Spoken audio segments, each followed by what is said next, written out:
am going to talk very fast and try and be very precise because we have little time. And I thought I would talk about one subject in particular rather than go into a lot of different subjects, but you are more than welcome to ask questions that go beyond what I'm talking about. I have my stopwatch here, and I'm not on the phone. What I wanted to talk to you about was how to develop a precise concept for a film, and this is for producers, directors, but also writers. We work, or I feel as a director, I'm also a writer and occasionally work as an executive producer, but first and foremost I'm a director.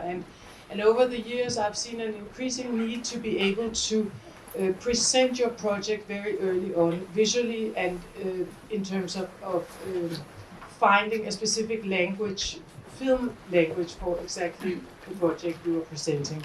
First of all, you need to do it for the financiers. Often the producers even do it early on in order to get the writers on board. But also because of the artistic leadership that is part of my job, how to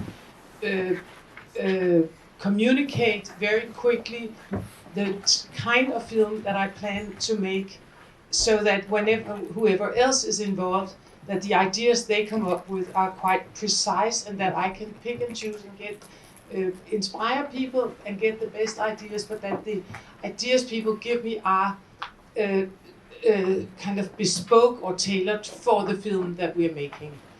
I think earlier on it was you could search more and talk more, and this time you have very early on in the project where you can sit with the cinematographer and the production designer and just think about what are the colors, what are the lenses, what is the language we're going to tell this film in. Is so wonderful and really something you have to cherish, because now we are all under extreme pressure to get the film up and running, and that's what we all want. So I feel I work in triangles. In the beginning, as a director, you have this director, producer, writer triangle. That you're all making the same film, and you make a big effort to find a production scenario, like where will it be shot, what style will it be shot in, and what kind of economy and budget can we finance, but also what feels right for this film. And then later, and as quickly as possible, you move on, you keep the writer, but then the film that can improve the film the most are production designer, cinematographer, and director. So now you're in this triangle. And then later again, you move into a period where you work with the editor and the sound and music, and then the director again. So the people, I feel that at any point of the process, from early idea till the film is presented to the audience, every day is a different person almost who can increase the quality of the film the most. But in the beginning, when you communicate, the concept should be a combination of budget, overall idea and atmosphere, and cinematic style. The films I do are not particularly stylized. It's clear if you do Blade Runner 4 that you have a very strong concept already, or if you do a Matrix film or something, you're already in a very strong visual world. But the films I have done are harder to explain, because in terms of genre they kind of float a little between drama and comedy, and some of them are period. That makes it easier. If you're in a different time or place, that will give you some visual clues to where your keys to where you are. But the films I do are hard to explain, and also they're also often really hard to cut trailers to, because the humor in the films does not communicate in one-liners. It's more like people little by little start laughing. But in order for you to explain quickly what the films I'm going to talk about are, we will run a series of trailers of some of the films I've done, so you can see what I'm talking about in 2 minutes. I am educated as I have a university background, and then I went to the Danish Film School and educated as a director. It was super aesthetic then. Our headmaster was a director of photography before he became a headmaster, and I was 1 year younger than, for instance, Lars von Trier, who was, whatever he did was extremely stylized and inspired by the great European and Russian auteurs. Many were still alive, of course. When I went to film school, Bergman was still working. Fellini was still working. Tarkovsky, Kurosawa. It was really, and of course the Americans, the Italian Americans who we loved more than any and still do, Scorsese and Coppola. So the competition was ridiculous. I remember Åke Sandgren, a Swedish director who also went to the same school. He was a year older than me. He would go to one of our, he's from Umeå and came to Copenhagen and looked at one of the multiplex cinemas with all the posters and said, how am I ever going to beat one of those? Because we were competing with the best, which is still the case. So we were trying to do something as beautiful as possible. The more complicated the tracking shot, the better a student you were.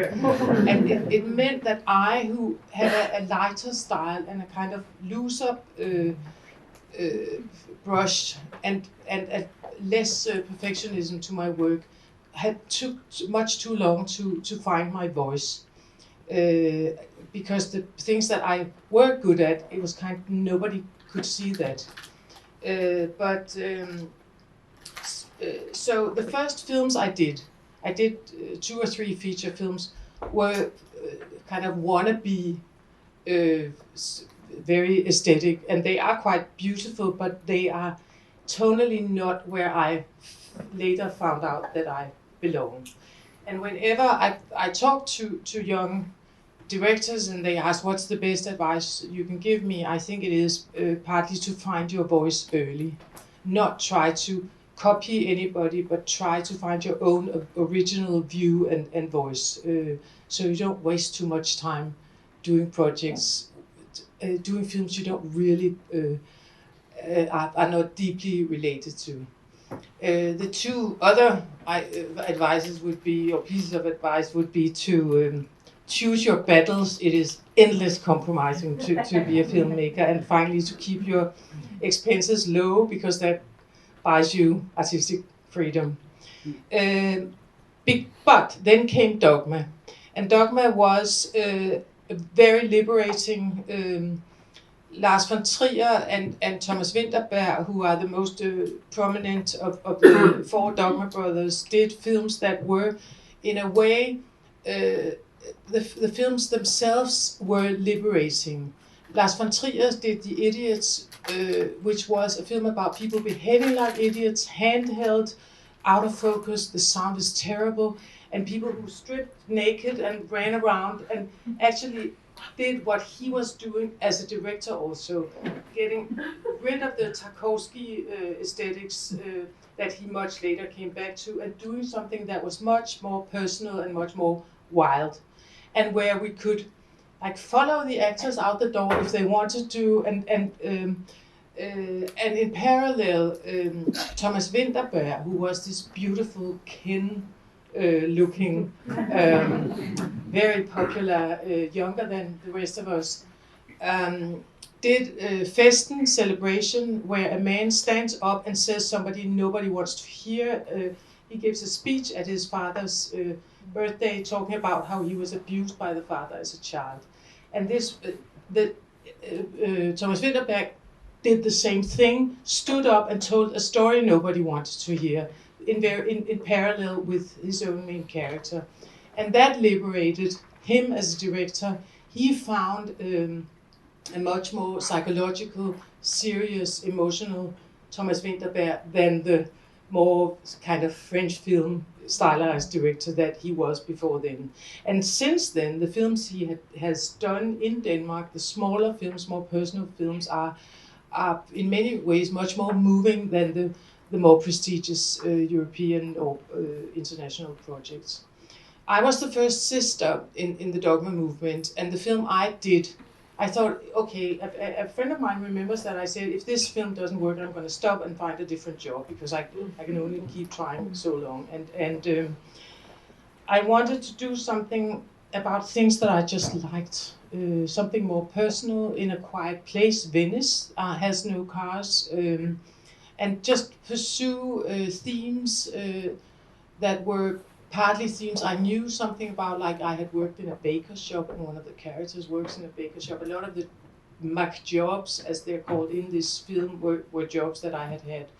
So I thought, I don't want to risk anything going in this very dynamic, more aggressive style of Festen and the Idiots. I'm going to do something that is deliberately more bubbling and light and more true to myself. So then I did Italian for Beginners. I'm just going to show you, or you will show us the trailer, but the dogma rules are all about skipping aesthetics. The films were handheld, no sticks, no costumes, no makeup, no artificial lights, no color grading, no weapons, no genre. And there are 10 rules altogether. And then we signed a piece of paper about I am no longer an artist. I don't make any artistic decisions. It was very inspired by communist or religious dogmas, and all for fun. And nobody stayed. Wasn't people thought, oh, it's a movement. You have now. Do you wear like gray gowns or anything? But it was more a recipe of liberating yourself, and I can really recommend it to young directors still to think of the story as something much more rougher, like painting al fresco, where you paint with a wet brush on a wet screen, and then it has certain quality. From Dogma, all of us, all the Dogma brothers and sisters moved on to something like going back to a big smørgåsbord after having had nothing to eat. And enjoy to go back to more stylized film and play with a much bigger instrument and put music back on. There's no music on Italian for Beginners, and I think that maybe partly explains the success of the film, that people actually can find space for themselves there because the composer doesn't tell you what to feel. And worked much more with, we all went back to CinemaScope. This is the narrow academy format. And a lot of us started working internationally. This was strangely, because the film was so small, but it was the film for a few years that made most money in Scandinavia. For about 10 years, it was the most commercial film in Scandinavia for a long time, particularly because it was so cheap. The budget was so low, so it broke even very quickly. And so it gave me the chance to do something for my own sake. I had worked at the film school and was very keen on finding money for the students, and then I thought, okay, I'm going to do something to not always just be really happy when somebody gives me something or lets me do a film, but I'll go for it. So I bought a plane ticket and put on my best clothes and went to London and called an agent from the street and said, well, I'm Lone Scherfig, I've done this Italian for Beginners and the second Scottish film called Wilbur Wants to Kill Himself. And they were like, come right up. And I've been with that agency for 20 years now. So taking yourself seriously as a director and not just being grateful for getting a chance to work is another step, I guess, to make in your career. To trust that the stories you have to tell are as valid and important as somebody else's. There was a journalist who wrote this, Italian for Beginners got a lot of awards, and they said we cannot one more time watch her standing going, oh, is that for me? What a surprise. She is the one who sent it to competition, so why not admit that she wants to make films very badly? And so I got from an agent, I got the script for An Education, which has a very different concept. Dogma had a built-in concept because of the Dogma rules and the very limited equipment. At this point of my work life, I can't make a film that is the voice of a naive filmmaker, because I'm not, and the technical, it won't be an innocent film, but I can do a film that admires innocence and that conveys innocence. So and the system is that whenever you don't know what to do, you go back, okay, this is a film about innocence, and that will lead you to, in that case, it's that dress and not that dress, or that wristwatch, or that lamp, or that music, or then the naivety of Jenny, the main character, was something that would be the aesthetic key also. The budget was really low. And one thing you can do is to take things away. There are a lot of things you can't get, but what you can always do is remove things. And what you see is a film where everything yellow and everything green is gone. We just simply took it away. Mm-hmm. And then you get this kind of rosy, nostalgic, innocent feel to the film. And then the grading was also to make it look a bit like old Instamatic. It's not the first film where you have that technique, but that the cheeks get a little rosy, that sometimes these rose colors pop out. Inspiration by the French films of the 60s, partly because that is where the cinematographer, John de Boorman, is that was his cinematic childhood. But also because those are the films that she loves. She says, I want to go to Paris and see films and smoke and wear black, and that's her dream. Then we looked a little at a masterpiece called The Diving Bell and the Butterfly, a film where the, again, form and content is really close, where it's like a perfect example of a film where what happens in the story, which is a man who is paralyzed and can only communicate with his eyelashes, how that is cinematically conveyed to actually make a film about a man who cannot move. But the way, for instance, Paris is shown, you just saw it here, it's just a kind of hazy glimpse of the Eiffel Tower, and then that's where we are. It's very minimalist. The car, they meet, the couple, because he says, I want to take your cello out of the rain. I'm so sorry I don't pick up young girls, but I can't bear to see your cello in the rain. And then she jumps, this is a true story, she jumps in his car, and from then on they're lovers. In the script, they would go through London in the 60s, like Piccadilly Circus and Leicester Square, and everything we could not do on that budget. So I thought, what is the dogma way into this? How do I turn this obstacle of a budget that's low for the ambitions of the script? And very often it works to go reverse. So I go, okay, so instead of driving fast and taking her into the West End, I'm going to let him slow down. So he drives really, really slowly. He takes her from school and home, and they're in this car, and it steams up because of the rain, and she's sitting there very shy and looking at him, and he's looking at her, and they're smoking in the car. And you get this intimacy and extreme chemistry between them, which is my kind of answer to what do I do about a scene that cannot be financed on my name as director. And it really worked. I felt, first of all, I can feel I'm still proud of the film. It really has a tone of its own. But also that we experienced that with such a small film, I felt I had this film was a little fat pony at the Oscar races, where the others were like Avatar and big elegant, high budget horses. And of course, Carey Mulligan, for her career, it was a deal-breaker, because one of the reasons why we cast her, other than the fact that she's a wonderful person and a really good actress, is that she has this open face.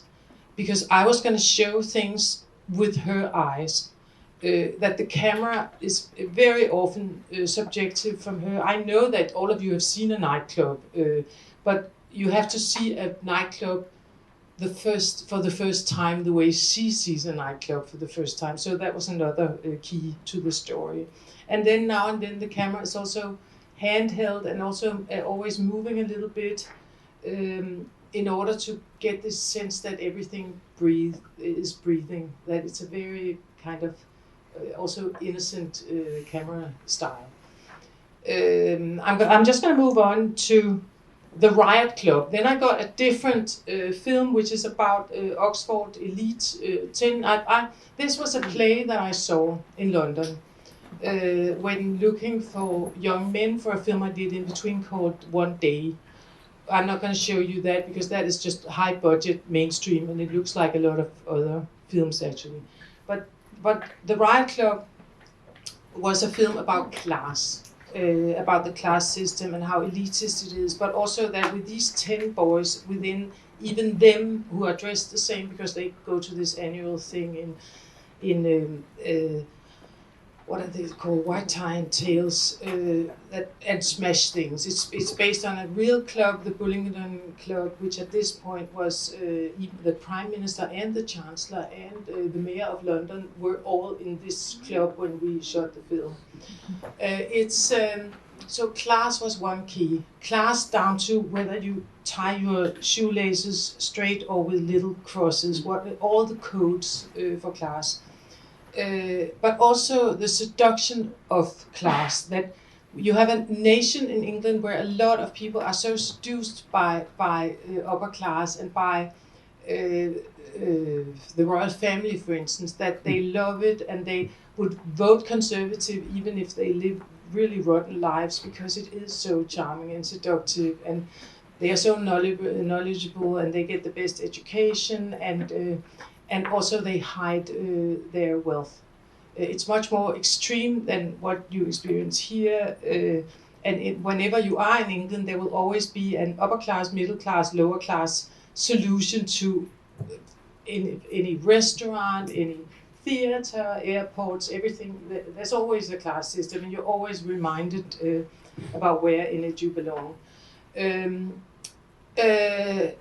For me, it was also a big thing conceptually to make sure that they are different, because they are the same, but also that you could see that how they differ, that these boys were cast very differently and directed very differently because they basically all play the same part. And then there is a strong element of seduction, that I thought the way the main character, Miles, is seduced into a membership of the Riot Club, I had to show how charming they are to explain why the main character goes along with it and behaves as badly as those guys do. They almost kill a man, and that's the central scene of the story. To make them be super charming and again see things with him and see why it's so much more fun to be in that club as to play football down the street, and how honored he is to be seduced by the lights, the music, the smiles, the eyes. And at the dinner party, which is about 20 minutes of the film, I'm really aware of always putting the camera where I can see both eyes of the characters. So the film grammar is super important in this film, that you know who is watching whom, because a lot of the hierarchy and the differences between those characters is who watches whom and how do they react. So in terms of where does the camera stand, that is super important in this film. First of all, because they look the same, but also because it lives from seduction and glances and reactions and timing. You saw a moment of a scene where they end up smashing the pub they're in, and that's the first time the color red is used in the film. The production designer comes from theatre, so conceptually she is really strong, Alice Normington, and she would come up with an idea of the hidden Oxford, things you don't see as a tourist, spaces in Oxford that you only know if you're a student. It's a wonderful place, and it is really spectacular, but it also has all these secrets and places where you have access. The more part of it you are, and the more posh you are, and the long history that connects the Riot Club and the British upper class to many generations back. So that was one overall idea, and also that we saved this red color for the scene where they smash up the pub owner. So when you finally see blood, it's very red. We did it. So it's a set. We built it because we knew they were going to smash the room, and so that when they tear the wallpaper off, there's like an underlying red wallpaper. When they lift the blue carpet, there's the old wooden red carpet. When they strip the chairs underneath are red. So it's like the whole room is bleeding. And we knew that we were walking towards this super dramatic moment. We also had, this is also a concept, and then something that you clear with the TV station, and that you explain to the crew, that now and then we go high speed, slow motion, so people will move a little more slowly than they actually do, but when the sound is sync. So they can talk in a normal speed but move in a slower speed. And of course that's like needlepoint. It's hard to do, and it takes a lot of craftsmanship to get it right, but it really works also because they do so many drugs, and that was a different thing we had to explain, is what is it that happens to a group where they take cocaine non-stop for 6 hours. How do we make that visible in this visceral cinematic style?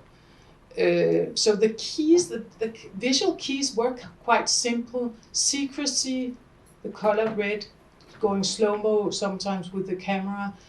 Wider lenses than I've normally used. This is more, when you go wider, you go more kind of Coen brothers, where people, if they put up a hand, it gets very big, and where you have more depth of field, so you can also see more of the background than if you have a more like telefocus lens.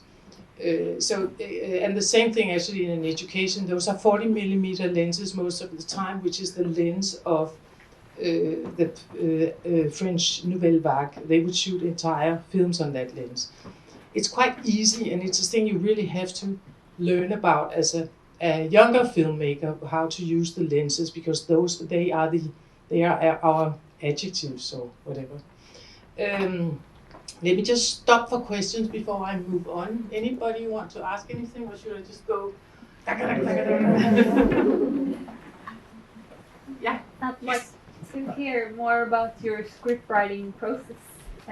If you would share any of your tools or inspiration. The films you have seen, Italian for Beginners, I wrote.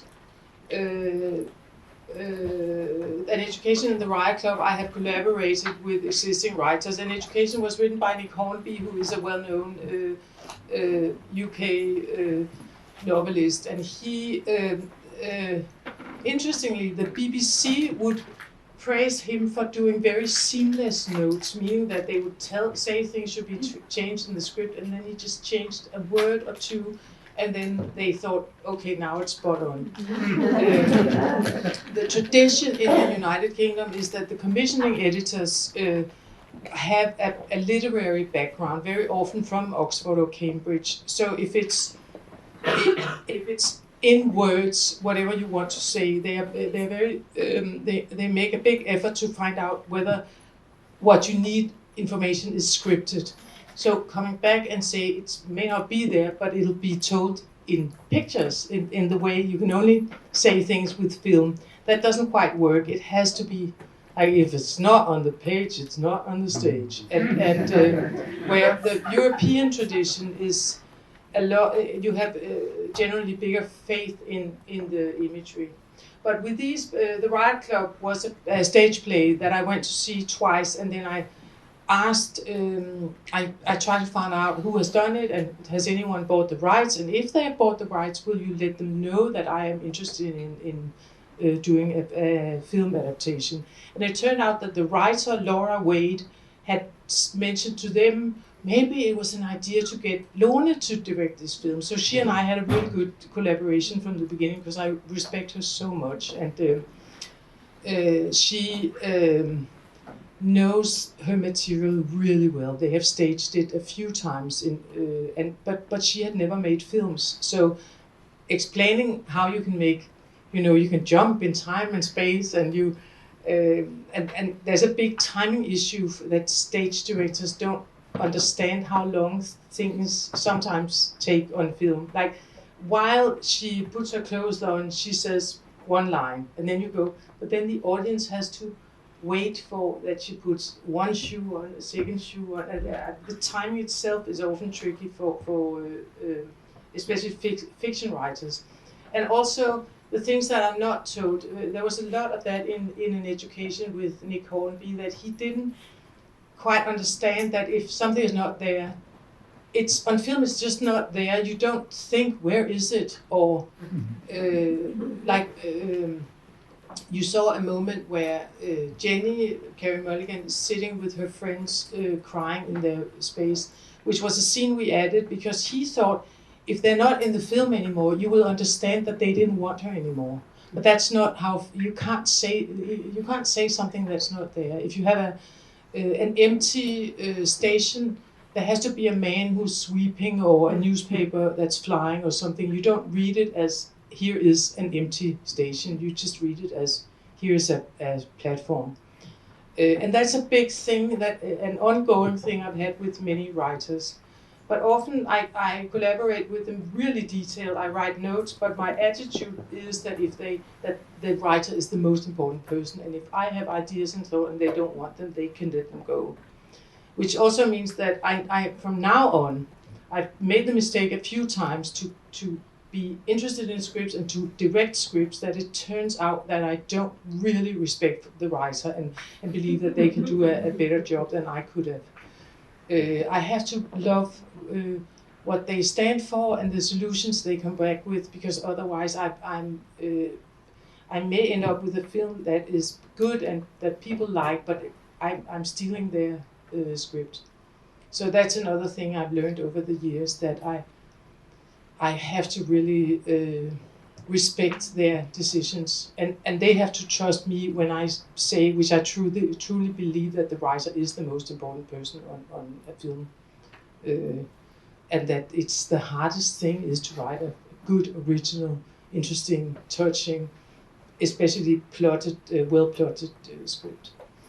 Let me see what time it is. Yeah, we soon have to wrap up, so I think if there's more audience questions, we're happy to take them now. Yeah, but then the other films, just one last thing. Sometimes they have words and lots of pictures, especially there's a site called Shot Deck where everybody goes, because you can just access all stills from many films, so you immediately get a lot of references.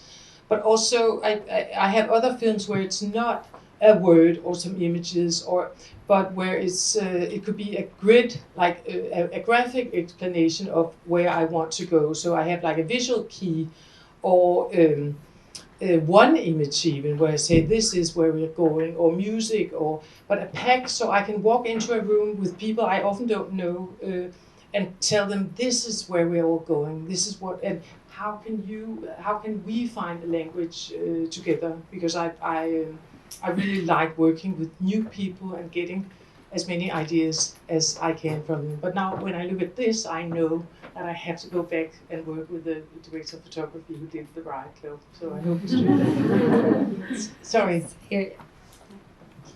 Thank you very much for all your explanations. Very interesting. I have many questions, but I'll try to ask one question. You talked about voice. At what point did you feel that you found your voice, or is it something that evolves?